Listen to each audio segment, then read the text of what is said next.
American state secretary Marco Rubio Israel പ്രധാനമന്ത്രി Benjamin നെതന്യാഹുവുമായി കൂടിക്കാഴ്ച നടത്തി. അതിനിടെ ഗസയിൽ ആക്രമണം കടുപ്പിക്കുകയാണ് ഇസ്രായേൽ.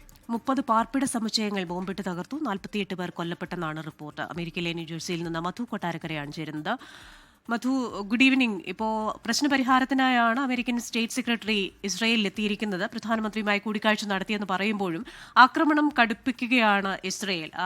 പ്രത്യേക പ്രദേശങ്ങളൊക്കെ പിടിച്ചെടുക്കുമെന്ന ആ ഒരു നീക്കവുമായി മുന്നോട്ട് പോവുകയാണ്. ഹമാസിനെ ഉന്മൂലനം ചെയ്യുമെന്നൊക്കെയാണ് പറയുന്നത്. അപ്പോൾ ഏത് രീതിയിലുള്ള ഒരു പ്രശ്നപരിഹാരത്തിനാണ് അമേരിക്ക ശ്രമിക്കുന്നത്?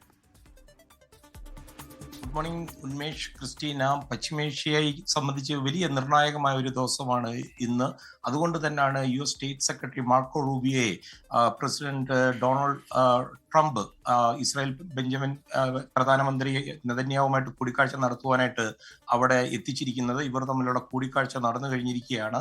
അതേസമയം ഗസ നഗരത്തിലെ 30ഓളം പാർപ്പിട സമുച്ചയങ്ങൾ ഇസ്രായേൽ സൈന്യം നശിപ്പിച്ചു എന്നുള്ള റിപ്പോർട്ടുകൾ വരുന്നുണ്ട്. അവിടുത്തെ ആയിരക്കണക്കിന് ആളുകളെ അവരുടെ വീടുകളിൽ നിന്ന് ഈ സൈന്യം പുറത്താക്കുകയും ചെയ്തിട്ടുണ്ട്. ഹമാസിനെ ഉന്മൂലനം ചെയ്യുന്നതിന്റെ ഭാഗമായി അവർക്കെതിരെ ഇസ്രായേൽ അന്തിമ യുദ്ധം പ്രഖ്യാപിച്ചിരിക്കുകയാണ്. ഏതാണ്ട് 10 ലക്ഷത്തോളം പാലസ്തീനികൾ അഭയം പ്രാപിച്ചിരിക്കുന്ന ഒരു നഗരം പിടിച്ചെടുക്കുമെന്ന് ഇസ്രായേൽ നേരത്തെ അറിയിക്കുകയും ചെയ്തിട്ടുണ്ട്.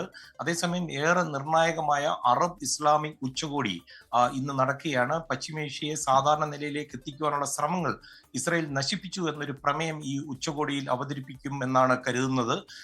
ഈ പ്രമേയത്തിൽ പ്രധാനമായും പറഞ്ഞിരിക്കുന്നത് ഇങ്ങനെയാണ്: ഖത്തറിനെതിരെ ക്രൂരമായ ഇസ്രയേലി ആക്രമണവും വംശഹത്യ, വംശീയ ഉന്മൂലനം, പട്ടിണി, അതുപോലെ ഉപരോധം, കോളനിവൽക്കരണ പ്രവർത്തനങ്ങൾ എന്നിവയുൾപ്പെടെയുള്ള ഈ ഇസ്രയേലിന്റെ ശത്രുതാപരമായ പ്രവൃത്തികൾ ഈ മേഖലയിലെ സമാധാനത്തിന് ഭീഷണിയാണെന്നുള്ളതായിരിക്കും ഈ പ്രമേയത്തിൽ എടുത്തു പറയുക.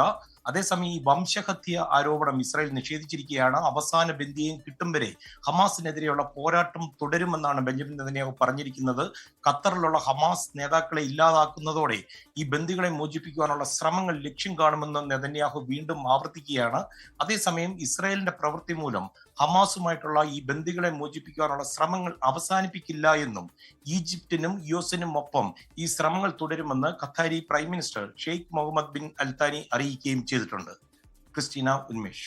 ശരി, മധു കൊട്ടാരക്കരയാണ് അമേരിക്കയിലെ ന്യൂജേഴ്സിയിൽ നിന്ന് വിവരങ്ങൾ നൽകി. ലോകത്തെവിടെയായാലും ഏത് സമയത്തും 24 വാർത്തകളും ഓഗ്മെന്റഡ് റിയാലിറ്റി പാക്കേജുകളും എക്സ്പ്ലെയിനറുകളും വിശദമായി കാണാൻ ഞങ്ങളുടെ YouTube ചാനൽ നിങ്ങൾക്ക് സബ്സ്ക്രൈബ് ചെയ്യാം.